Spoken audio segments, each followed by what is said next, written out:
बिस्मिल्लाहिर्रहमानिर्रहीम। अस्सलाम वालेकुम। मैं हूं सजाद और आप देख रहे हैं मेरा यूट्यूब चैनल फार्मा इन्फॉर्म।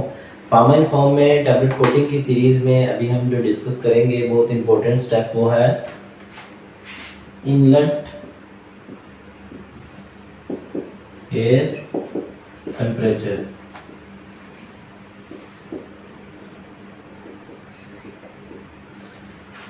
कि इनलेट एयर टेम्परेचर का जो इफेक्ट है वो टैबलेट की क्वालिटी के ऊपर क्या आता है।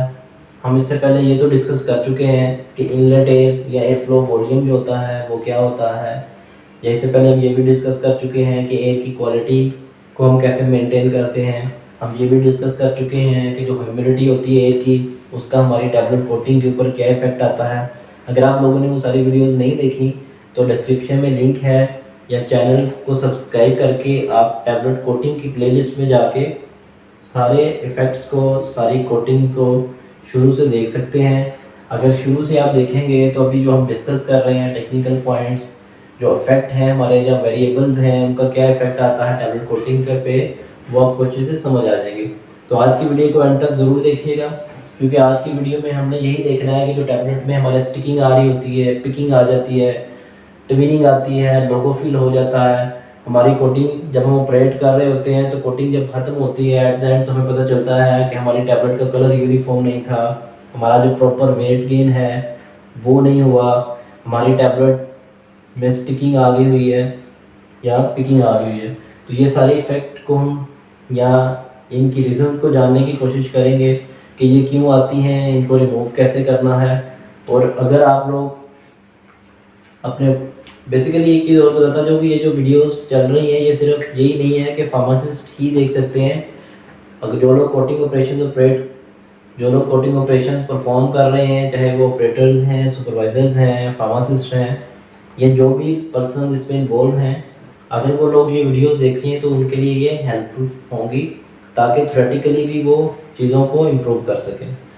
तो इनलेट एयर टेम्परेचर, सबसे पहले तो बेसिक सा एक ओवरव्यू है कि ये अगर हमारे पास कोटिंग पैन है और ये हमारे पास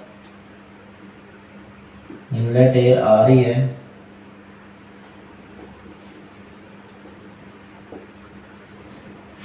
जो एयर हमारे पास डक्ट से हमें फिजिकली शो हो रही होती है, बाहर से डक्ट अंदर आ रही होती है कोटर के, वो हमें एयर सप्लाई कर रही होती है, उस एयर को बोलते हैं इनलेट एयर। अब इस इनलेट एयर का जो टेम्परेचर होगा उसको हमने डिस्कस करना है। हमने पढ़ा है बड़ी डिटेल में कि हमारी एयर प्यूरीफाई होके डिम्यूडिफाई होके पीछे से हम हीटिंग सिस्टम के थ्रू अपनी एयर को हीट करके अंदर सप्लाई कर रहे होते हैं। तो यहाँ पे हमारे पास अगर रॉड्स हैं, ये स्प्रे गन्स हैं, ये हमारे पास टैबलेट हैं और कोटर हमारा ऐसे रिवॉल्व कर रहा है, तो इनलेट एयर का जो इफ़ेक्ट आएगा हमारी टैबलेट की क्वालिटी के ऊपर उसको हम डिस्कस करेंगे। जो बाहर से एयर आ रही है, अगर हम इसका टेम्परेचर बहुत ज़्यादा रखेंगे, बेसिकली जो हमारे एयर प्रोसेस वेरिएबल्स हैं और जो हमारे स्प्रे वेरिएबल्स हैं या जो हमारे पैन वेरिएबल्स हैं, ये सारी चीज़ें एक दूसरे के साथ लिंक होती हैं, इनको आपस में सिंक्रोनाइज करके हमें चलना पड़ता है। तो जब हम एट द एंड अपना टॉपिक सारा ख़त्म करेंगे तो आपको सारे वेरिएबल्स क्योंकि अच्छे से समझ आ चुके होंगे तो आपको उनकी सिंक्रोनाइजेशन की भी समझ आ जाएगी। अभी क्योंकि हम वन बाय वन डिस्कस कर रहे हैं तो हम यहाँ पे इनलेट एयर को ही डिस्कस करेंगे डिटेल में, स्प्रे वेरिएबल्स को और पैन वेरिएबल्स को हम नेक्स्ट वीडियो में डिस्कस करेंगे।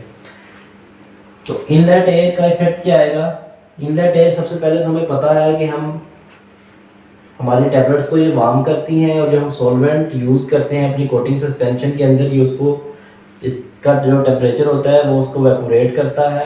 वेपोरेशन से हमारा जो सॉल्वेंट होता है वो वेपोरेट होता है, जो पाउडर्स पार्टिकल फिल्म फॉर्मर्स या जो हमने कोटिंग लेयर बनानी होती है वो टैबलेट्स के ऊपर डिपॉजिट होना शुरू हो जाती हैं। तो इनलेट एयर का जो मेन रोल होगा वो बहुत इम्पोर्टेंट है। अगर हमारा इनलेट स्टार्ट में हमने कोटिंग ऑपरेशन स्टार्ट किया, हमने अपने टैबलेट बेड को 38 पे ला के अपनी कोटिंग स्प्रे शुरू की है।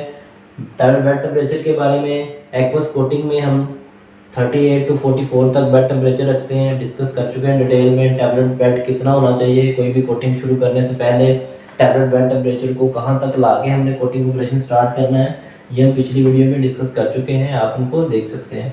तो हम अगर एग्जांपल लें एक्वस कोटिंग की, एक्वस कोटिंग में हमारा यूज होगा वाटर। तो हम पढ़ चुके हैं कि इसके लिए जो हमारा टैबलेट का बेड टेम्परेचर होता है एक्वस कोटिंग के लिए वो 37 या 38 टू 44 डिग्री सेंटीग्रेड तक मेंटेन करते हैं। तो 38 या 34 बेसिकली कैसे मेंटेन होता है, ये हमारा इनलेट एयर जो अंदर आ रही होती है उसी की हीट के साथ हम अपने टैबलेट को वार्म करके इस टेम्परेचर को अचीव कर रहे होते हैं। एक चीज़ तो ये होगी कि ये हमारे टैबलेट बेड टेम्परेचर को मेंटेन कर रहा होता है इनलेट टेम्परेचर।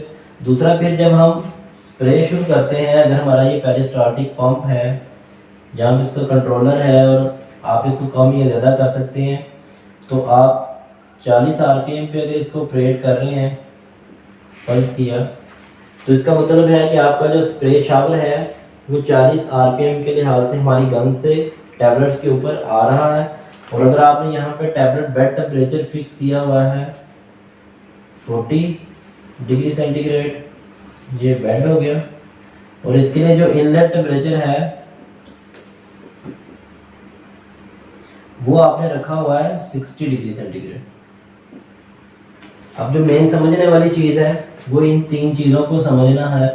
इसको समझने के बाद आपको जो बेसिक्स हैं उनकी बड़ी हद तक समझ आ जाएगी कि हम एक कोटिंग ऑपरेशंस परफॉर्म कर रहे हैं। वहाँ पे हमारा जो स्प्रे रेट है हम 40 आरपीएम के लिहाज से दे रहे हैं, जो हमारा टैबलेट बेड टेम्परेचर है वो 40 है, और हमने अपना इनलेट टेम्परेचर जो है वो 60 पे रखा हुआ है, और पैन स्पीड अगर सपोज करें तो वो 3 आरपीएम। तो यहाँ से हम इस एग्जांपल से डिस्कस करेंगे कि अब हमारे इनलेट टेम्परेचर का क्या इफेक्ट आता है हमारे पैरामीटर्स के ऊपर, और हमारा ऑपरेटर या हम कहाँ पे गलती करते हैं जिससे हमारा वेट गेन नहीं आता, हमारी कलर यूनिफॉर्मिटी नहीं आती, या हमारी टैबलेट स्टिक कर जाती हैं या पिक कर जाती हैं या उसमें ट्विनिंग आ जाती है। तो ये सारी चीज़ें तो आपने इनलेट एयर को आपने 60 पे मेंटेन कर लिया, कंट्रोलर के थ्रू 60 डिग्री का आपने फीड देके आपकी जो एयर बाहर से अंदर आ रही होगी वो 60 के लिहाज से आ रही होगी। 60 डिग्री पे आपका पंप 40 पे है और आपका कोटिंग ऑपरेशन स्मूथ चल रहा है। अब सपोज करें और आपकी हर चीज़ टैबलेट की यूनिफॉर्म चल रही है, सपोज करें आपका जो इनलेट टेम्परेचर है वो 60 से कम होके हो गया 40, क्योंकि हमारा कोटर जो होता है वो एक ऑटोमेटिक मशीन्स होती हैं। हमारा स्टीम सिस्टम या हीटिंग सिस्टम पीछे से जो स्टीम आपको सप्लाई कर रहा होता है उसमें कोई फॉल्ट आ सकता है, जो फिल्टर हमारे पीछे इंस्टॉल है वो चौक हो सकते हैं, किसी भी रीज़न से आपने अपने पैरामीटर फिक्स उसको इंस्टॉल फीड में दिए हुए हैं। हमारा इनलेट टेम्परेचर 60 से कम हो गया, ड्रॉप होना शुरू हो गया, उसकी स्टीम की हीट जो है वो कम होना शुरू हो गया है, और हमारा इनलेट टेम्परेचर आ गया 40 पे।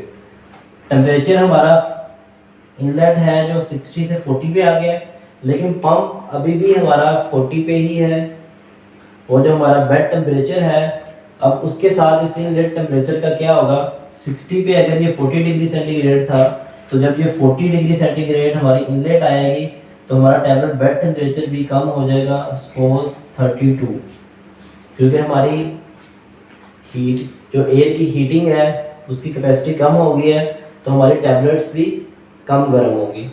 अब दो चीज़ें हो गई, एक तो हमारा इनलेट टेम्परेचर कम हो गया ऑटोमेटिकली बाहर से कोई वेरिएबल्स की वजह से, किसी इफेक्ट की वजह से, किसी खराबी की वजह से हमारा इनलेट टेम्परेचर कम हो गया, एयर फ्लो में कमी आ गई, उससे भी हो सकता है, उसकी वजह से ऑटोमेटिकली इफेक्ट आया हमारे टैबलेट बेड के टेम्परेचर पे, वो भी कम हो गया।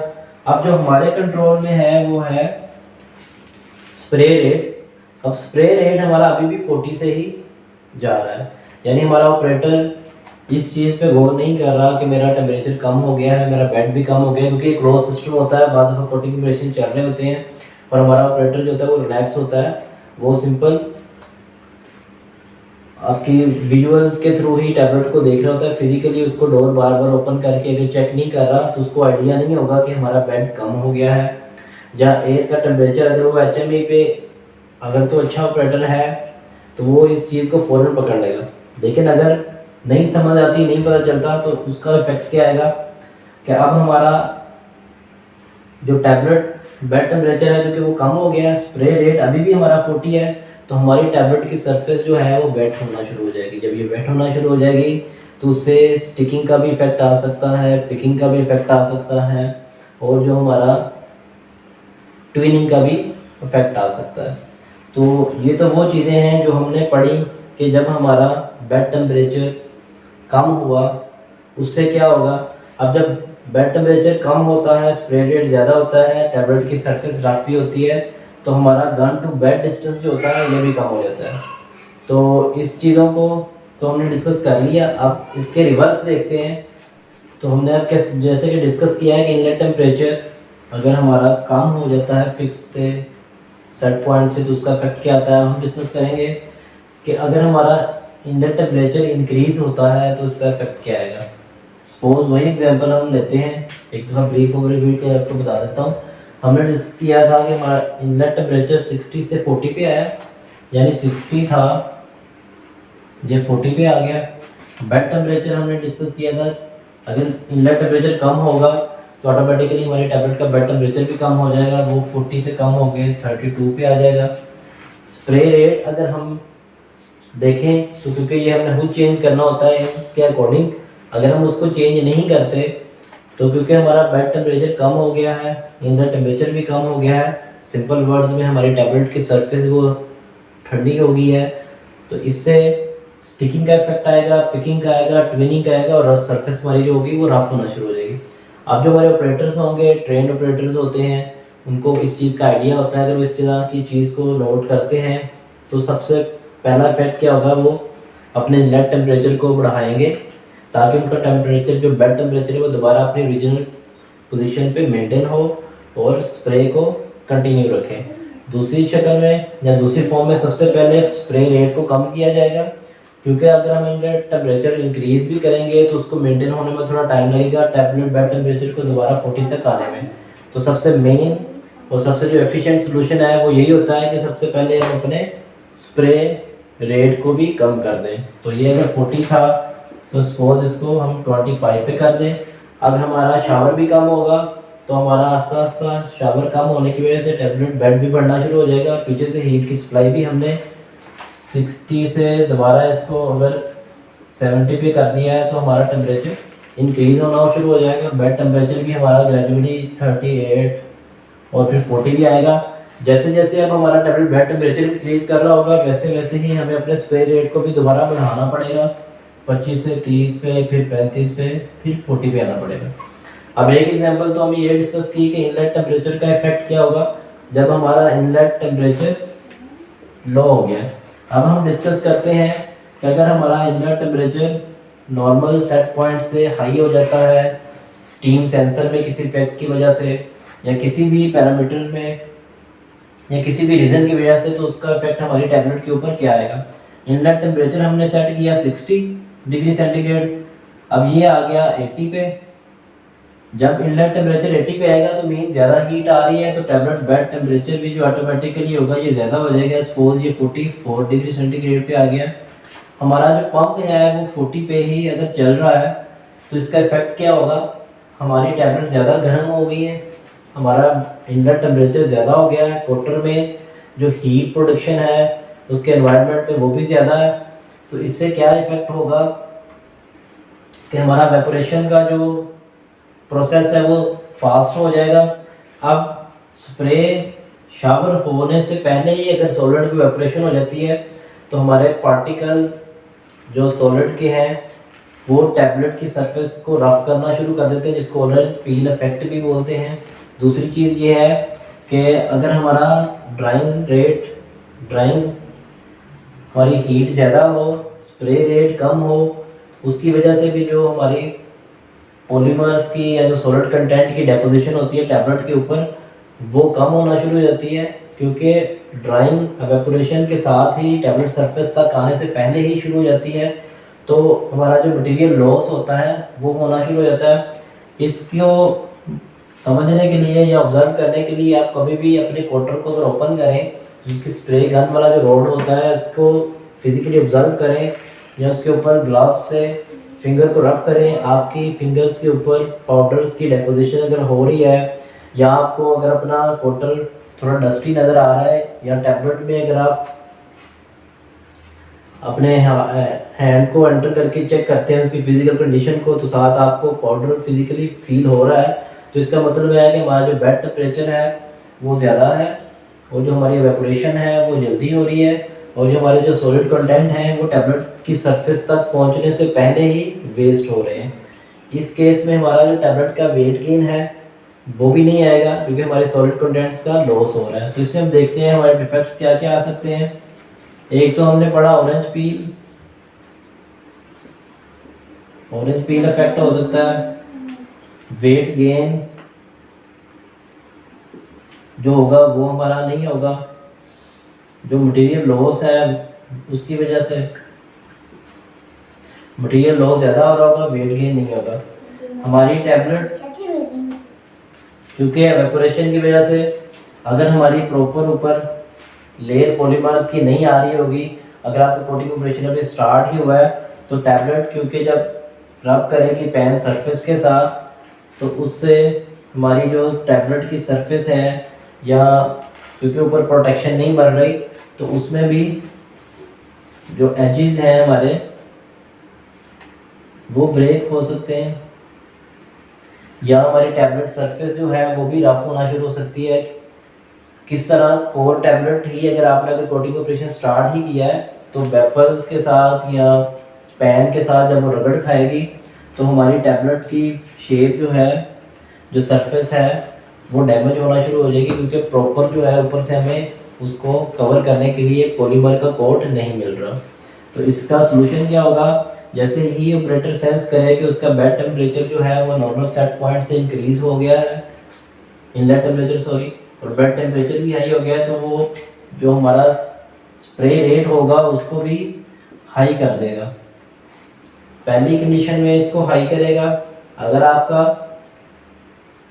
टेम्परेचर टैबलेट बेड आस्ता आस्ता नीचे आना शुरू हो जाएगा, तो हमारा कोटिंग ऑपरेशन जो है वो दोबारा स्मूथ हो जाएगा। इन चीज़ों को ऑब्जर्व करते हुए जो सबसे पहली चीज़ समझ आती है वो यही है कि हम अपने टैबलेट बेड को कम करने के लिए, अगर हम अपने पेन स्प्रे रेट को ज़्यादा नहीं करते, तो इनलेट टेम्परेचर को कम कर दें। अगर 60 भी 80 दे रहा है तो आप इसको 40 कर दें। जब आप इसको 40 करेंगे तो आस्ता आस्ता हमारा इनलेट टेम्परेचर नीचे आना शुरू हो जाएगा, उसके साथ ही बेड टेम्परेचर भी नीचे आना शुरू हो जाएगा। लेकिन पंप की स्पीड को भी हम साथ ही बढ़ाएं, ताकि हमारा जो सोल्यूशन की या सॉल्वेंट की सप्लाई है वो भी बढ़े, ताकि उससे भी जो कूलिंग इफेक्ट आ रहा है, या जो ऊपर उसके रेट ज़्यादा होगा, हाई होगा, तो हमारी टैबलेट की सरफेस जो बहुत ज़्यादा गर्म हो चुकी है वो भी ठंडी होना शुरू हो जाएगी, और हमारा कोटिंग सोल्यूशन दोबारा नॉर्मल तरीके से ऊपर सॉलिड कंटेंट को डिपॉजिट करना शुरू कर देगा। जैसे ही हमारे पैरामीटर रेंज में आते हैं, तो हम अपने इन पैरामीटर्स को दोबारा अपने कंडीशंस के मुताबिक चेंज कर सकते हैं। यानी अगर हमारा 60 डिग्री सेंटीग्रेड पे आ गया बेड टेम्परेचर, 40 पे आ गया है, तो अपने पंप को भी आप कम कर सकते हैं। तो उम्मीद है समझ आ गई होगी। अगर किसी चीज़ की समझ नहीं आई तो आप कमेंट में पूछ सकते हैं। सिंपल ओवरव्यू में यही आपको बताऊंगा इनलेट टेम्परेचर का, इतनी लंबी कहानी बयान की है कि इनलेट टेम्परेचर अगर हमारा कम हो तो उससे क्या होगा, अगर इनलेट टेम्परेचर हमारा ज़्यादा हो तो उससे क्या होगा। इनलेट टेम्परेचर अगर हमारा कम होगा तो हमारे टैबलेट का बेड टेम्परेचर भी कम हो जाएगा। अगर हम फ़ौरन से ही केयर करके अपने अपने स्प्रे रेट को उसके अकॉर्डिंग एडजस्ट नहीं करते, तो हमारी टैबलेट में स्टिकिंग, पिकिंग, ट्विनिंग या रफ सरफेस, यानी कि टैबलेट की डिज़ोल्व होना शुरू हो जाएगी, गीली होके, वेट होके डैमेज होना शुरू हो जाएगी। ये इफ़ेक्ट आ सकते हैं। इसलिए फ़ौरन से ही हमें अपने इनलेट टेम्परेचर को ज़्यादा करना होता है और अपने जो स्प्रे रेट को कम करना होता है, ताकि ये चीज़ें आपस में दोबारा एडजस्ट हो सकें। दूसरी साइड पे अगर हमारा इनलेट टेम्परेचर ज़्यादा हो जाता है फिक्स रेंज से, तो उससे हमारा टैबलेट बेड टेम्परेचर भी ज़्यादा हो जाता है। टैबलेट बेड टेम्परेचर जब ज़्यादा होता है तो उससे ऑरेंज पील इफेक्ट यानी इवेपोरेशन जल्दी स्टार्ट हो जाती है। हमारे सॉलिड कंटेंट्स जो होते हैं वो टैबलेट के ऊपर प्रॉपर डिपॉजिट नहीं हो रहे होते, बल्कि लेयर नहीं बना रहे होते, बल्कि रफ सरफेस बना रहे होते हैं, जिसको ऑरेंज पील इफेक्ट भी कह सकते हैं।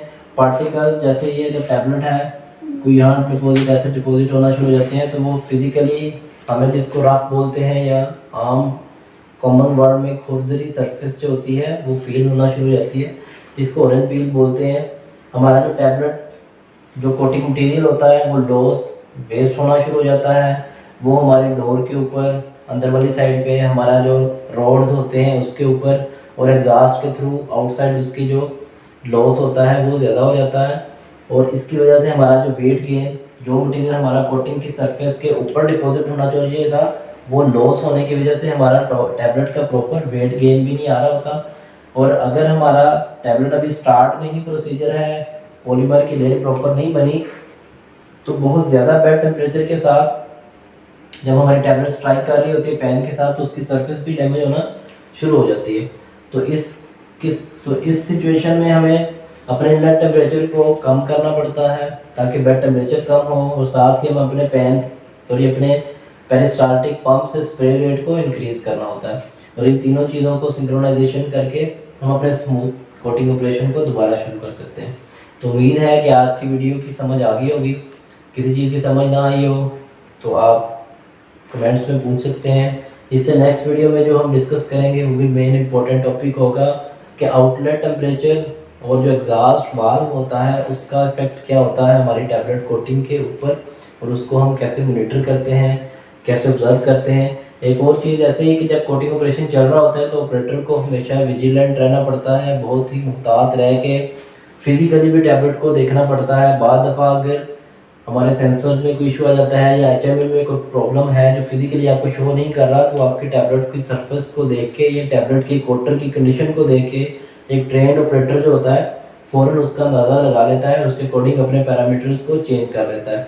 अगर हम सिंपल एचएमआई को ही देख के बैठे हों, हमारे किसी सेंसर में इशू आ गया, एचएमआई की वर्किंग में इशू आ गया, अंदर से फिजिकली हमारी टैबलेट जो है वो अफेक्ट हो रही होगी, तो बाद में उसके जो कॉन्सिक्वेंसेस होते हैं वो ज़्यादा ख़राब होते हैं। इसलिए हमेशा कोटर जब हमारी परफॉर्मेंस चल रही होती है तो विजिलेंटली या एक्टिव होके हमें बार बार अपने पैरामीटर्स को, अपने एचएमआई को, बेड टेम्परेचर को, tablet gun to bed distance को, अपने पेरिस्टाल्टिक पंप के फ्लो को, इन सारी चीज़ों को हमें इनलेट टेम्परेचर को ऑब्जर्व करना होता है, मॉनिटर करना होता है। जैसे जैसे ही फ्लक्चुएशन होती है, थोड़ी थोड़ी भी फ्लक्चुएशन हो तो सारे पैरामीटर्स को हमें उस लिहाज से चेंज करना होता है। इस लिहाज से अगर हम सारे कोटिंग ऑपरेशंस को परफॉर्म करें तो इजीली हम अपने कोटिंग के अमल को अच्छे तरीके से अंजाम दे सकते हैं। तो आज की वीडियो में इतना ही। नेक्स्ट वीडियो तक के लिए इजाज़त दीजिए। अल्लाह हाफिज़।